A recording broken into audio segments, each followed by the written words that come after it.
গতকালকে এই ভিডিওর ফার্স্ট পার্ট আমি তোমাদের সঙ্গে শেয়ার করেছিলাম। আজ চলে এসেছি সেকেন্ড পার্ট নিয়ে।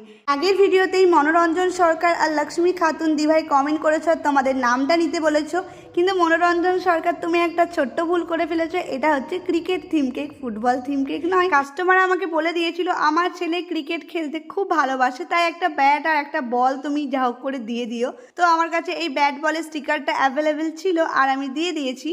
আর এখানে একটা মজার দেখো আমি কিভাবে উইকেটটা বানিয়েছি। প্রথমে যে উইকেটটা বসিয়েছিলাম ওটা ঠিক ভালো লাগছিল না, তাই ওটা সরিয়ে আমি এই রকম একটা উইকেট বানিয়েছি। মানে পাকামো একটু আমাকে করতেই হতো, তো নিজের মাথা খাটিয়ে এই দুষ্টুমিটা আমি করেছি। তার আগে তোমরা যারা আমায় চেনো না, আমি হলাম প্রিয়াঙ্কা। আমি বাসায় বাকুলিয়া থেকে ছোট্ট একটি হোম বেকারি চালাই।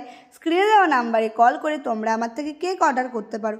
অনেকেই তোমরা আমাকে মুর্শিদাবাদ, মালদা থেকে মেসেজ করছো কেক নেওয়ার জন্য, কিন্তু আমি অত্যন্ত দুঃখিত। তোমাদের আমি আগেই জানিয়েছি আমার লোকেশান হচ্ছে পূর্ব বর্ধমানের কালনা মহকুমা আমার, যেটা অম্বিকা কালনা নবদ্বীপের কাছে।